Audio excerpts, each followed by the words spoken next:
تتوقع المديرية العامة للأرصاد الجوية في نشرة إنذارية هبوب زخات رعدية محلية قوية بعدد من مناطق المملكة بدءا من هذه الليلة، ويرتقب أن تمتد إلى غاية يوم غد الأحد.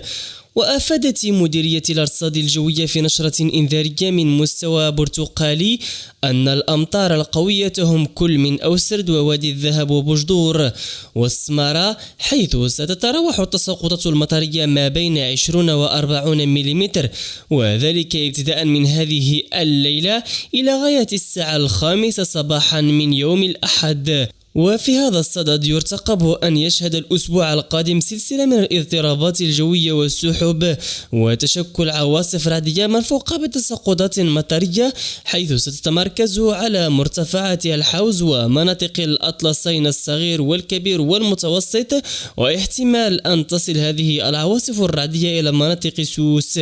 وتشير التوقعات الأجنبية على بلادنا المغرب إلى دخول الأجواء الباردة والسحب الكثيفة بداية من الأسبوع القادم.